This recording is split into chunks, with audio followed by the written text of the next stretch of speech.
Because it's inappropriate to continue in a direction you now realize to be wrong, but it's also inappropriate to give up and use that rationalization as an excuse, because that's a check against just giving up. So you want to discipline yourself so you can get yourself organized so that you can go in a particular direction, so that when you find the right direction, you can really go in that direction. So you can always move closer to the goal that recedes as you move towards it. But it's not, because as you pursue that goal, you put yourself together and your life does get better and richer and more abundant. And that's why the highest levels of virtue and goal are in some sense transcendent. You want them to be above everything you're doing so you can continually move towards something that's more sublime and better. Second, it's only going to work for about a week. Third, you're going to be a laughingstock in a month and depressed and aimless and goalless.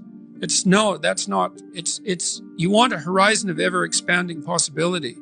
And so it does happen to people because they've staked their soul on the attainment of an instrumental goal.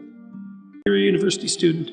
Well, it's certainly worth minimum wage, because obviously, but it's worth way more than that, because if you spend a productive hour when you're 20, then you gain the benefits of that hour for the rest of your life. It's like, how much better would your life be if you weren't wasting $100,000 a year? The Da Vinci Code. Everyone liked that. It sold a lot.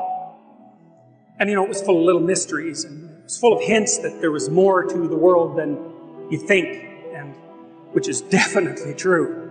And that, there was a way of getting access to that knowledge, and that it would really be worthwhile. And people like that. They like that idea. And the reason for that is because it's true. Some people have traced fairy tales back, more than 10,000 years. And so they're part of an oral tradition.